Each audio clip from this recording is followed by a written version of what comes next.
Have you ever noticed that the people who talk the most about their spiritual awakening are often the ones who seem the least awakened? There's a paradox here, one that Alan Watts understood deeply. The more genuine your spiritual transformation, the less compelled you feel to announce it to the world. Today we're going to explore three things that, if you are truly spiritually awake, you should never reveal to anyone. And by the end of this exploration, you'll understand why silence in certain matters is not just golden, but absolutely essential to maintaining your spiritual integrity. Before we dive into these three crucial secrets, let's establish something fundamental. Spiritual awakening is not a badge you wear. It's not a title you claim.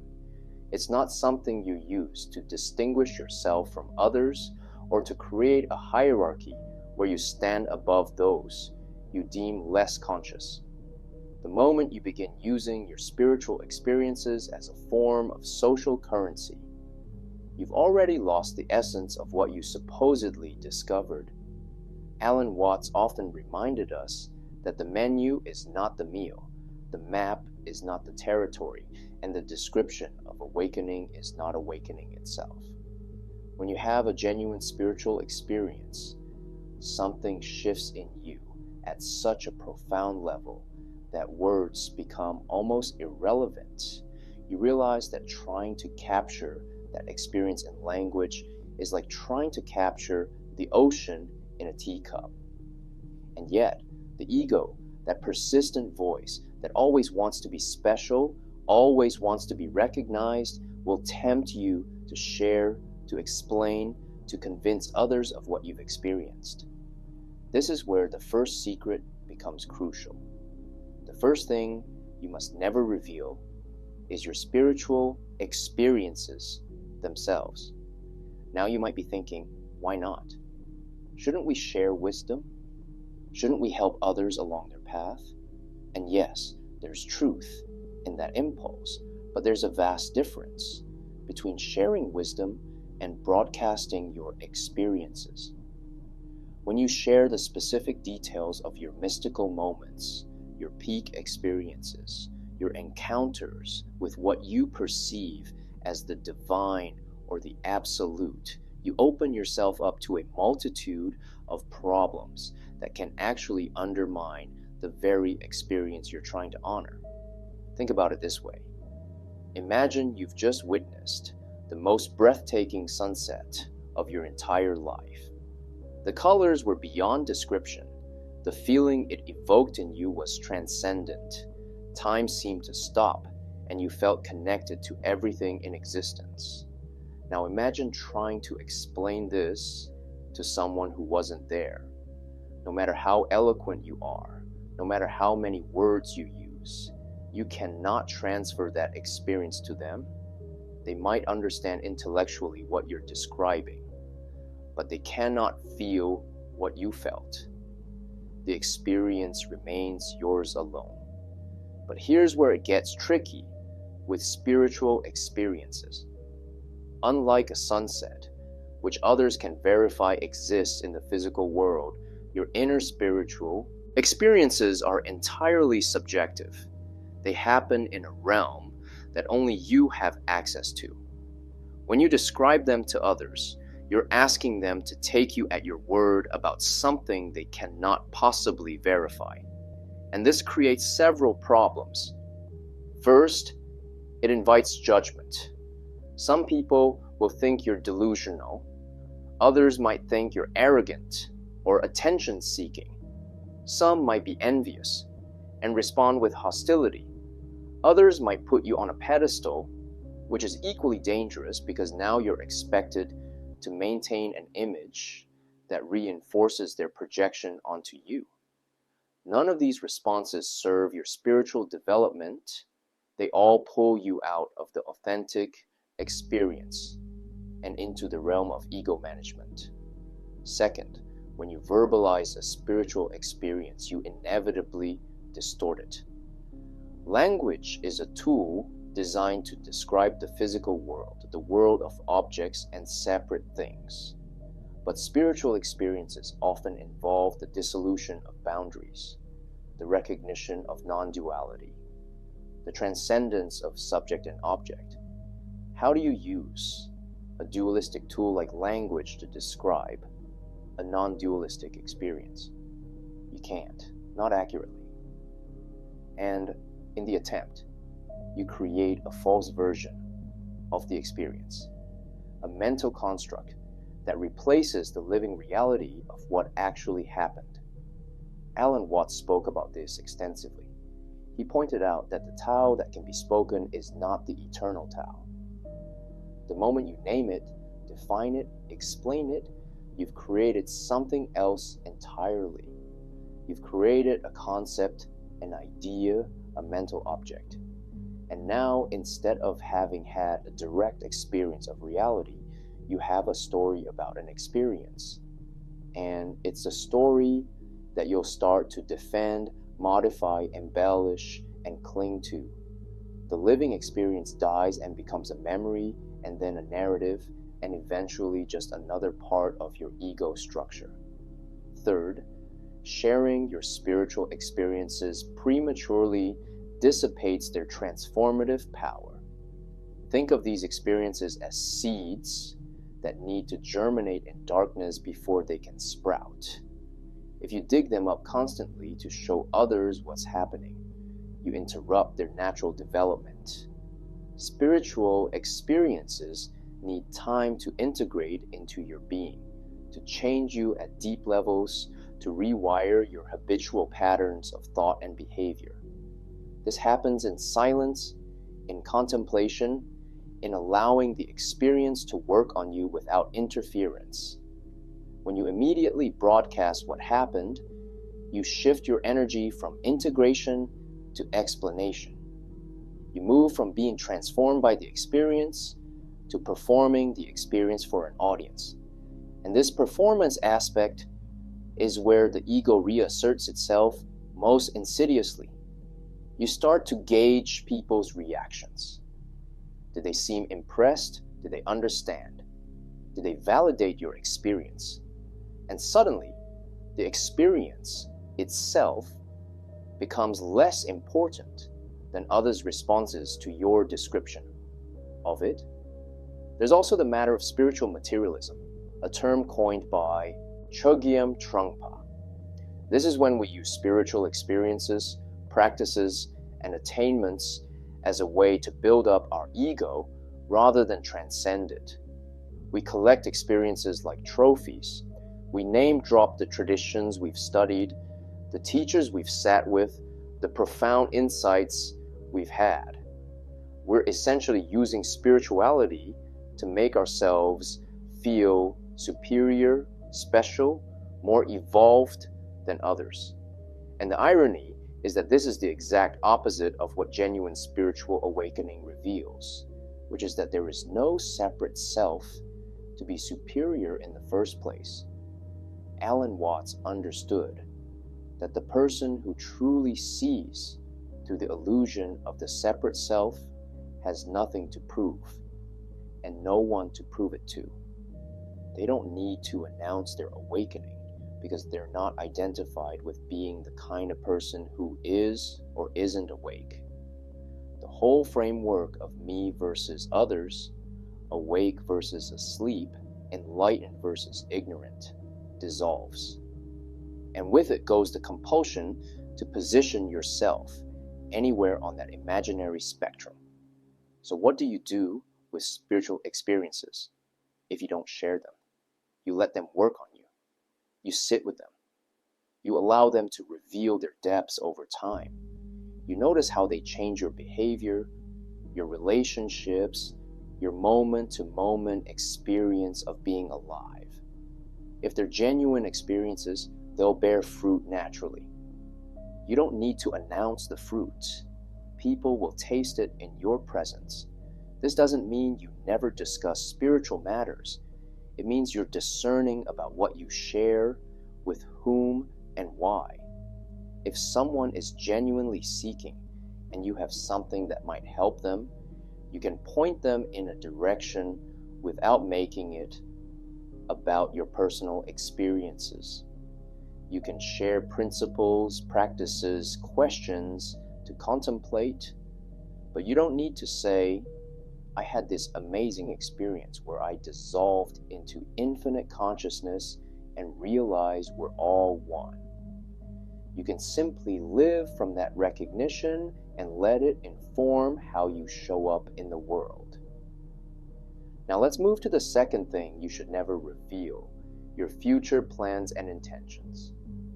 This might seem less obviously spiritual than the first secret, but it's deeply connected to the same wisdom about preserving your energy and not feeding the ego's need for external validation.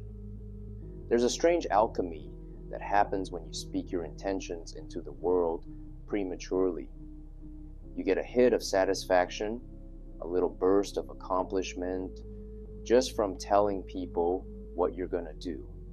Your brain actually releases some of the same reward chemicals it would release if you'd actually done the thing. This creates a psychological phenomenon where announcing your goals can actually decrease your likelihood of achieving them. But beyond the psychology, there's something more subtle happening energetically and spiritually. When you share your plans, especially your deepest aspirations and intentions, you subject them to the thoughts, opinions, doubts, and projections of others. And whether you're conscious of it or not, these external energies influence you. Someone's skepticism can plant a seed of doubt. Someone's excitement can create pressure to perform. Someone's indifference can deflate your motivation. Even someone's excessive enthusiasm can distort your relationship to your intention. Alan Watts often spoke about the concept of Wu Wei from Taoism, which is often translated as effortless action or non-doing. It's not about being passive or lazy. It's about being so aligned with the natural flow of things that your actions arise spontaneously without force or struggle. When you're in a state of Wu Wei, you're not constantly thinking about what you're doing or broadcasting it to others. You're simply doing it because it's the natural expression of who you are in this moment. Announcing your plans pulls you out of Wu Wei. It makes your actions self-conscious. Now you're not just pursuing a goal because it genuinely calls to you. You're also managing others' perceptions of your pursuit. You're thinking about what they think, about what you're doing. You're wondering if they think you'll succeed or fail. You might even unconsciously start to perform your actions for this audience rather than for the intrinsic value of the actions themselves. There's also the matter of energy dissipation. Every spiritual tradition recognizes that human beings have a limited amount of vital energy or life force. In yoga, it's called prana. In Chinese traditions, it's chai. This energy can be cultivated, but it can also be wasted. And one of the primary ways we waste this energy is through excessive talking, especially talking about things that haven't yet manifested. When you speak about your future intentions, you're releasing energy into the world in the form of words. And these words go out, but nothing comes back to nourish you because the thing you're talking about doesn't exist yet. You're essentially spending energy that could be used to actually create what you want. It's like a plant trying to produce fruit before it's even finished growing roots. The energy goes in the wrong direction. Contrast this with working on your intentions in silence. All that energy that would have gone into talking, explaining, justifying, and defending your plans instead goes into actually manifesting them. You're not distracted by others' opinions. You're not derailed by their doubts or inflated by their praise. You're simply moving forward step by step in alignment with what genuinely matters to you. There's a beautiful teaching in many wisdom traditions about the power of containment. A seed grows in the darkness of soil. A baby develops in the hidden space of the womb. Transformation happens in silence and concealment. When we expose our intentions too early, we violate this natural principle of incubation. We bring light and attention to something that needs darkness and privacy to develop properly. Now you might be thinking, but don't we need accountability? Don't we need support? Yes, but there's a difference between selective sharing with the right people and broadcasting to everyone. If you have a trusted friend, a mentor, or a spiritual companion who truly supports your development, sharing with that person might be appropriate. But notice the motivation. Are you sharing to get genuine support and accountability, or are you sharing to get validation, praise, or to create an identity as the kind of person who does this thing? The ego loves to create identity through future projection. I'm going to be a successful entrepreneur. I'm going to write a book. I'm going to travel the world. I'm going to achieve enlightenment. Notice that I'm going to structure. It's a way of claiming a superior future self while doing nothing in the present. It's a form of spiritual or personal development posturing, and every time you announce these intentions, you reinforce the illusion that you are a separate self moving through time toward a better version of yourself. But what does Alan Watts say about time? He reminds us that the future is a concept, an abstraction. It doesn't exist anywhere except in our thoughts. The only reality is this present moment. So when you're constantly talking about what you're going to do in the future, you're living in an abstraction rather than engaging fully with what's right here, right now. You're postponing your life, postponing your presence, postponing your authentic engagement with reality. The spiritually awake person recognizes that plans are useful as guides, but they're not who you are. They're not your identity.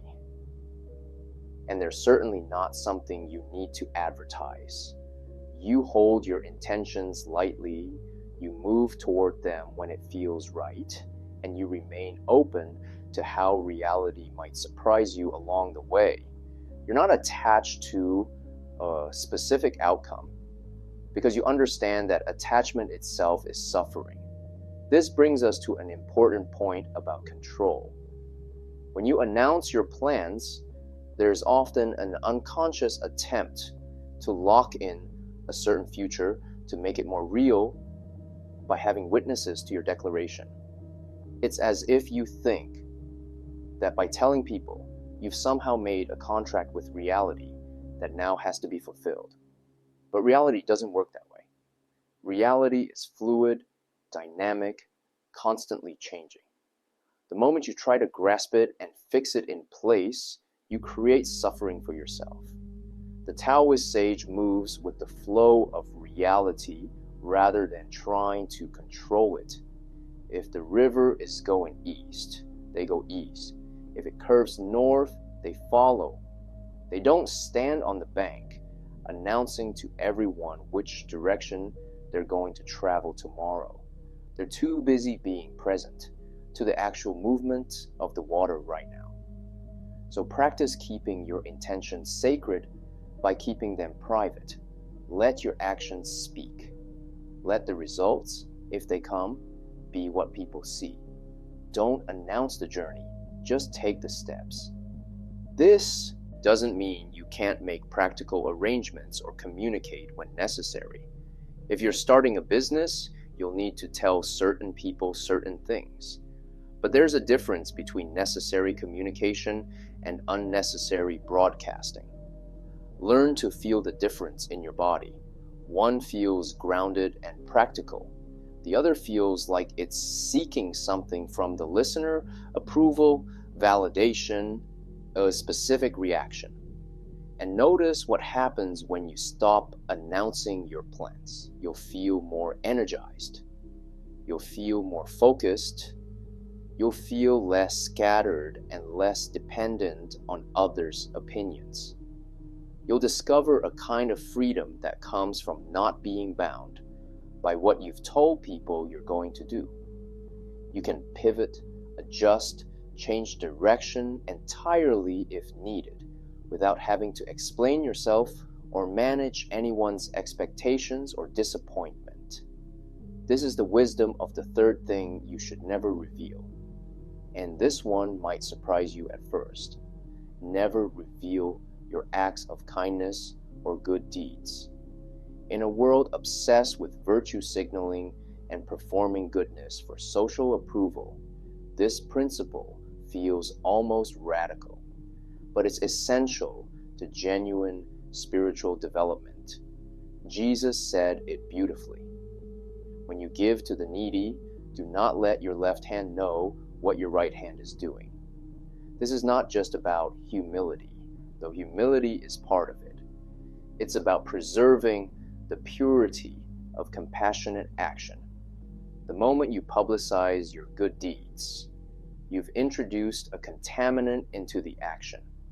Now, it's not pure compassion anymore. It's compassion plus the desire to be seen as compassionate. It's generosity plus the need to be recognized as generous. And this mixture of motives fundamentally changes the nature and effect of the action. Alan Watts often spoke about the difference between genuine spontaneity and calculated behavior. When compassion arises naturally, when you help someone simply because helping them is the obvious thing to do in that moment, there's no thought of reward, recognition, or return. You're not keeping score. You're not building up a resume of good deeds. You're simply responding to life as it presents itself. This is the action that flows from spiritual understanding, from recognizing that there's no fundamental separation between you and the other person. Their suffering is your suffering. Their joy is your joy. Of course you help. It's as natural as your hand reaching out to steady yourself if you trip. But the moment you think about telling others what you did, a shift occurs. Now there's a you who did something for a them, and you want a third party to recognize what a good you are. The separate self has reasserted itself. The ego has snuck back in and claimed ownership of the compassionate act. And in that claiming, the spiritual value of the action diminishes dramatically. Think about why you might want to share your good deeds. Usually, it's because you want to feel good about yourself. You want to reinforce an identity as a good person, a compassionate person, a generous person, or perhaps you want others to see you this way. You want social approval, admiration, respect. Maybe you even want to inspire others, which sounds noble. But notice the subtle arrogance in that. You're positioning yourself as an example, as someone others should emulate. You've created a hierarchy with yourself at the top. All of these motivations come from ego, from the illusion of being a separate self that needs to establish its worth, its goodness, its superiority. And what does spiritual awakening reveal? That this separate self is itself an illusion, a construction, a story you've been telling yourself. When you truly see through this illusion, the whole game of establishing yourself as good, special, or superior collapses. There's no one to establish and nothing to prove. Furthermore, publicizing your good deeds can actually harm the person you helped. You've turned them into a prop in your personal narrative of generosity. You've used their difficult situation to make yourself look good. You've violated their privacy and possibly their dignity. What may have been a private moment of connection and support now becomes a public spectacle. and the person you helped may feel objectified, used, or embarrassed. There's also the spiritual principle of karma or cause and effect to consider. Many wisdom traditions teach that the spiritual benefit of a good deed is inversely proportional to the recognition you receive for it. If you do something good and everyone praises you, you've already received your reward. The satisfaction of being praised is your payment.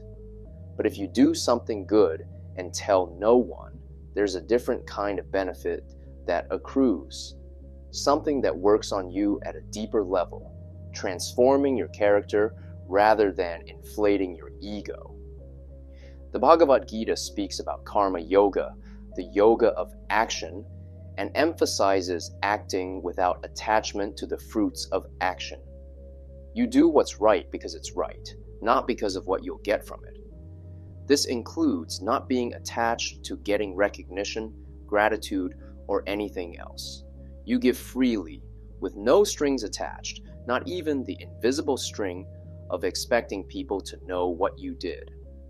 Alan Watts would remind us that the person who is genuinely free, genuinely awakened, doesn't accumulate merit or virtue. They're not trying to build up a treasure in heaven or rack up good karma points. They simply act appropriately in each moment, because that's what flows naturally from understanding. And they don't think about it afterwards. It's done, it's over, they move on. There's no story being created about what a wonderful person they are. This is very different from the modern tendency to document and broadcast every act of charity or kindness. We live in a social media age where people post videos of themselves giving money to homeless people, helping animals, or supporting causes. And yes, sometimes this inspires others to act, but more often it creates a culture of performative goodness, where the appearance of virtue matters more than actual virtue. When you keep your good deeds private, you discover whether your motivations are pure. If you find it incredibly difficult not to share, if you feel a strong pull to let at least someone know what you did, that's a sign that ego is heavily involved. You're doing good, at least partly for the recognition. But if you can act kindly and then simply let it go without any need to tell anyone, you're getting closer to genuine compassion, to action that flows from understanding rather than from the need to construct a positive self-image. There's also something beautiful that happens in the silence after an anonymous good deed. You have a secret between you and life itself. You know what you did, and that knowing is enough. There's a quiet satisfaction that doesn't depend on anyone else's awareness or approval. This satisfaction is deeper and longer lasting than the fleeting pleasure of being praised, because it comes from alignment with your true nature rather than from external validation. And here's a paradox. The less you advertise your goodness, the more genuine goodness tends to flow through you.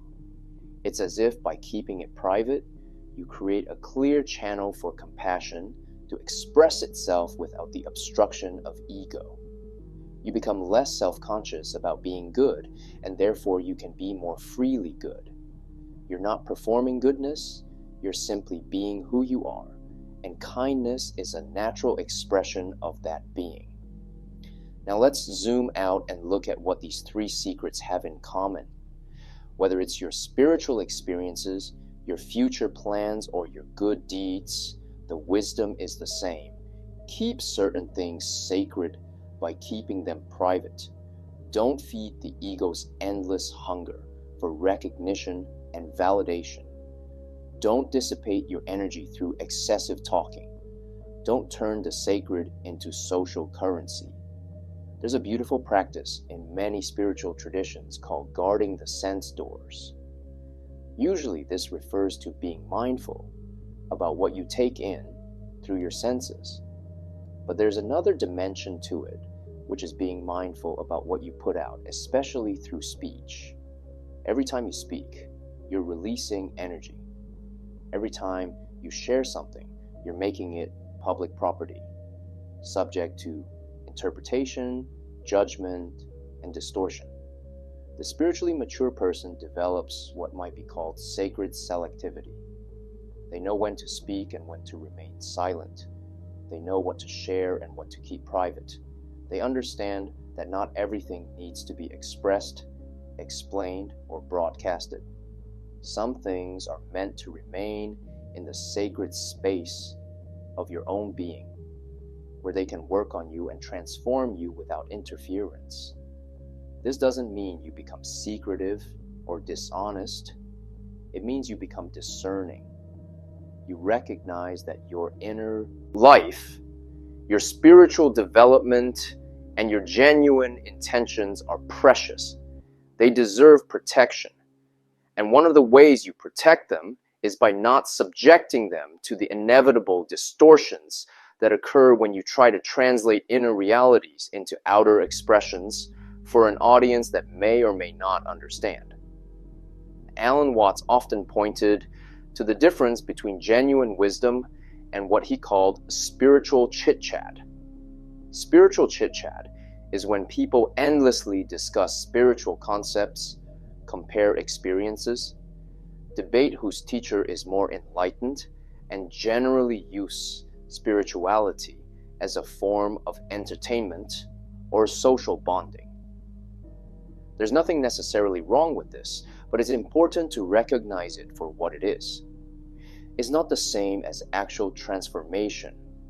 Actual transformation happens in silence, in practice, in the unglamorous day-to-day work of observing your mind, catching your habitual patterns, and gradually loosening the grip of ego. This work is private. It's not something you can display or perform for others. And the more you talk about it, the less you're actually doing it. There's a teaching in Zen about the monk who spent years in silent meditation and was finally invited to give a teaching. He walked to the front of the hall, stood silently for a moment, then clapped once and walked out. That was his teaching. No words, no explanation, just a direct pointing to the reality beyond concepts. This is the energy we're talking about here. When you've truly understood something, when you've truly transformed, you don't need to explain it. It emanates from you naturally. Think about the people in your life who seem most genuinely peaceful, wise, or spiritually developed. Chances are they're not the ones constantly talking about their spiritual journey. They're not posting about their meditation practice or their mystical experiences. They're not announcing all their plans or showcasing their charitable acts. They simply are who they are. And there's a quality to their presence that speaks louder than any words could. This is what you're cultivating when you practice these three secrets. You're moving away from the performance of spirituality toward the embodiment of it. You're shifting from doing spirituality to being it. And in that shift, something magical happens. You stop trying so hard. You stop seeking validation. You stop needing to position yourself as awakened or enlightened or evolved. You simply live from whatever understanding you've accessed, and you let that be enough. Now, there's a potential pitfall here that we should address. You might take this teaching and turn it into another form of spiritual accomplishment. You might start to pride yourself on how well you keep secrets, how silent you are about your experiences, how humble you appear to be. And then you're right back in ego territory, just with a different strategy. The ego is incredibly clever.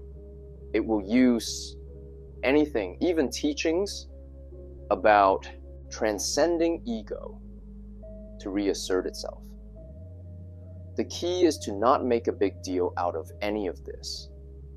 You're not trying to be the person who never reveals these three things.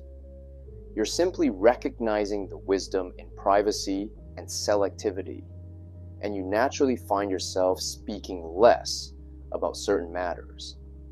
It's not a rigid rule or a test of your spiritual advancement. It's a natural consequence of understanding. And sometimes you might choose to share something that would normally fall into one of these three categories. Maybe a friend is going through something similar to what you experienced, and sharing your story genuinely helps them. That's fine.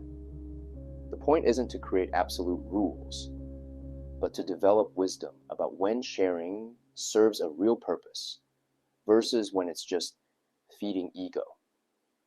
Let's also acknowledge that in our modern world, there's tremendous pressure to share everything.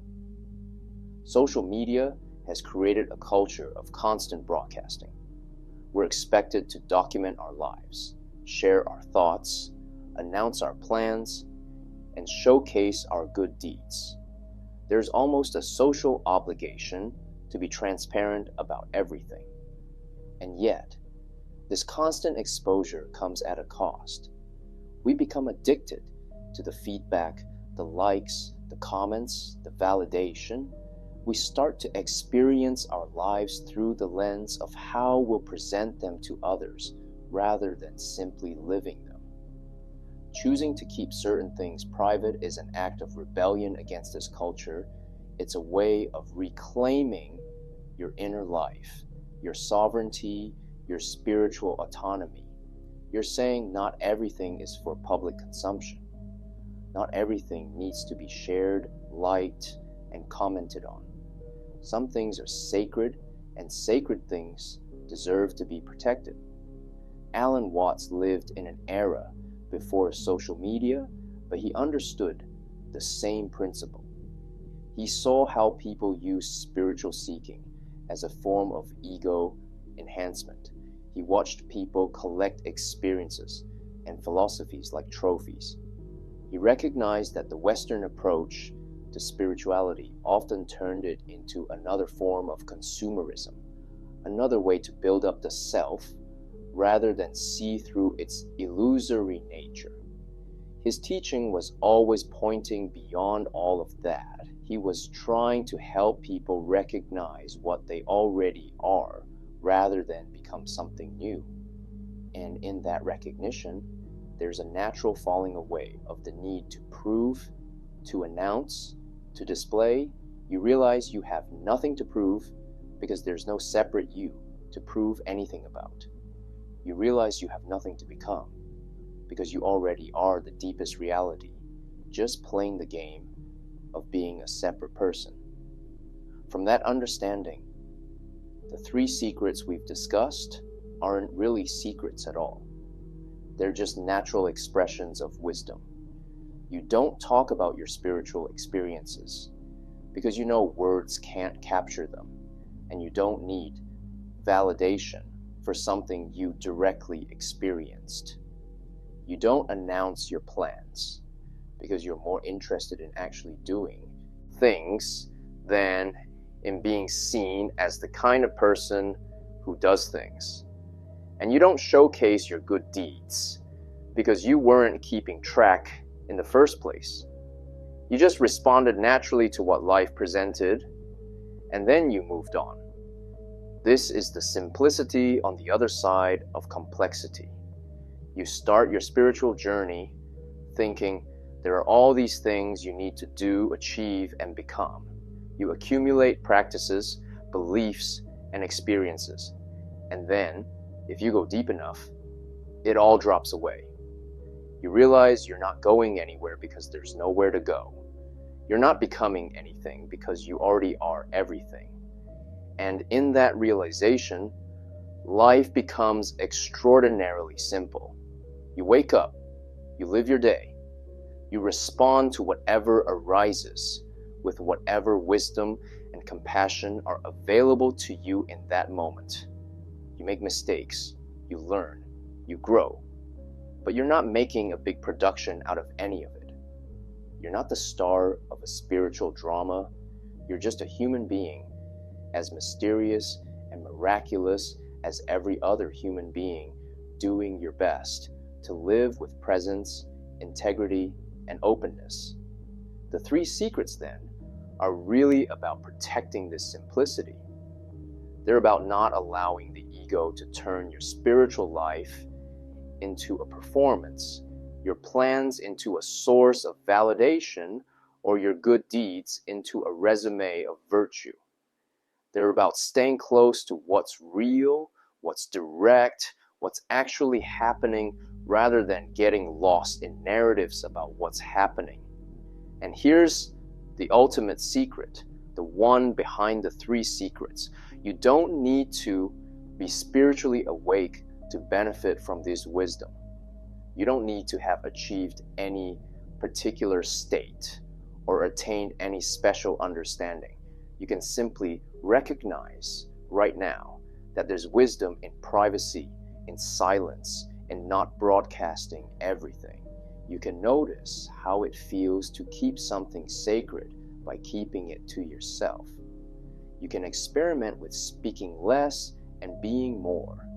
In doing so, you might discover something that all the spiritual teachings point to, but can never fully convey.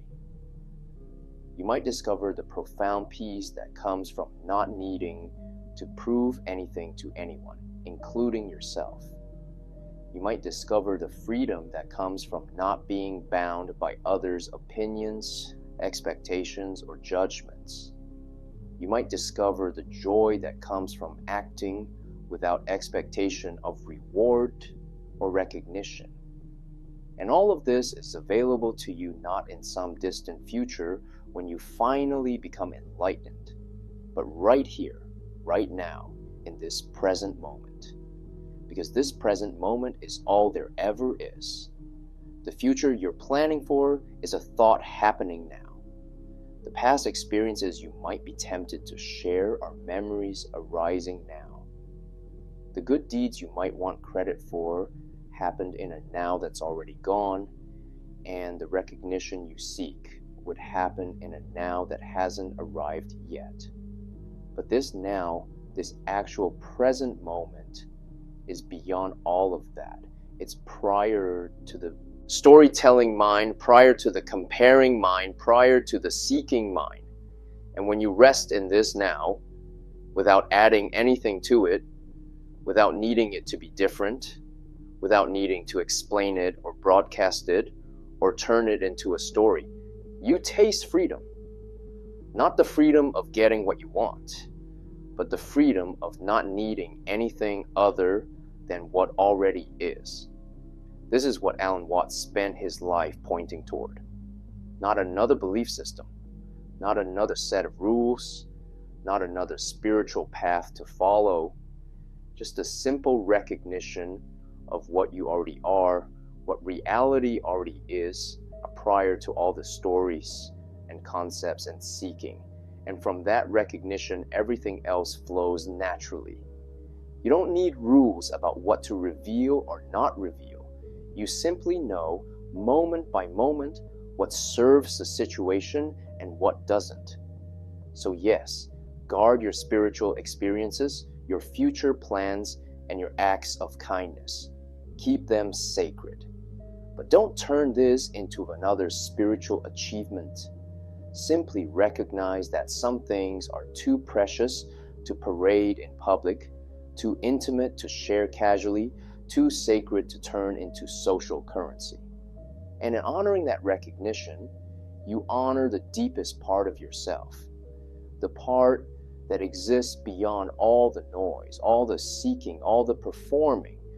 That part of you doesn't need anyone to know anything about it. It simply is silent, present, complete. And the more you learn to rest in that isness without the constant need to explain it, broadcast it, or get recognition for it, the more you discover that it was never hidden in the first place. It's been here all along, quiet and unassuming, waiting for you to stop looking elsewhere and simply recognize what's always been true. In the end, these three secrets are not about withholding or being secretive. They're about depth over display, being over seeming, presence over performance. They're about living from the inside out rather than from the outside in. They're about discovering that you don't need to prove your worth, your wisdom, or your goodness to anyone because your essential nature is already complete. When you live from this understanding, even imperfectly, even inconsistently, something shifts. You become less reactive to praise and blame. You become less dependent on others' opinions. You become more stable, more grounded, more genuinely yourself. And ironically, by revealing less, you reveal more. Not through words, but through presence. Not through claims, but through being. Not through performance, but through authenticity. This is the invitation. Not to become someone who perfectly guards these three secrets, but to explore what happens when you stop giving so much of your energy away through unnecessary disclosure. What happens when you keep some things just for you, just between you and life itself? What happens when you act without needing credit, plan without needing applause, and experience without needing validation? You might just discover that in the silence, in the privacy, in the sacred space of your own being, something profound is happening. Something that could never be captured in words anyway. Something that doesn't need anyone's approval because it's beyond all that. Something that is simply true, whether anyone else knows about it or not. And that something, that wordless presence, that unspoken understanding, is what all spiritual teaching ultimately points toward. It's what Alan Watts spent his life trying to communicate, even while knowing that the deepest truths cannot be communicated, only recognized by each person in their own direct experience. So keep your secrets, not because you have to, but because you understand why. And in that understanding, live freely, authentically, presently. This is enough. You are enough right here, right now, just as you are. No announcements necessary,